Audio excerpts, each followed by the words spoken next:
നഴ്സുമാരുടെ അടിസ്ഥാന ശമ്പളം 40,000 രൂപയാക്കി Krishna Institute of Medical Science. ശമ്പള വർധന കരാറിൽ ഒപ്പുവെച്ചതായി ഡയറക്ടർ ഫർഹാൻ യാസിൻ അറിയിച്ചു. കണ്ണൂരിലും കൊല്ലത്തുമാണ് Krishna Institute of Medical Science ആശുപത്രികളുള്ളത്. MG പ്രദേശ് വിവരങ്ങളുമായി ചേരുകയാണ്. MG പ്രദേശ്, അടിസ്ഥാന ശമ്പളം 40,000 രൂപയാക്കുക എന്ന വലിയ ആവശ്യം മുന്നോട്ട് വെച്ച പ്രക്ഷോഭത്തിലാണ് നഴ്സുമാരുള്ളത്, സ്വകാര്യ മേഖലയിലെ നഴ്സുമാരുള്ളത്. അത് അംഗീകരിക്കുന്ന ആശുപത്രിയായി മാറുകയാണ് കൃഷ്ണ ഇൻസ്റ്റിറ്റ്യൂട്ട്. എന്താണ് പ്രഖ്യാപനം?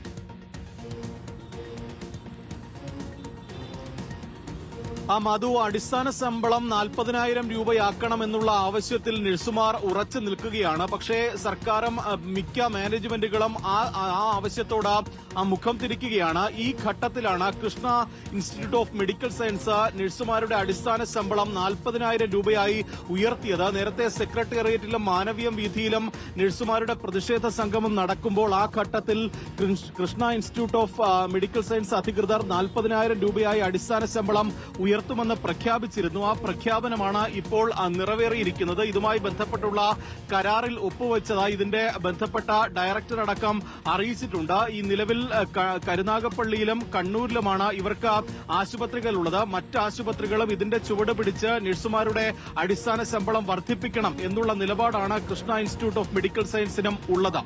മാധു, MG പ്രദേശാണ് വിവരങ്ങൾ നൽകിയത്.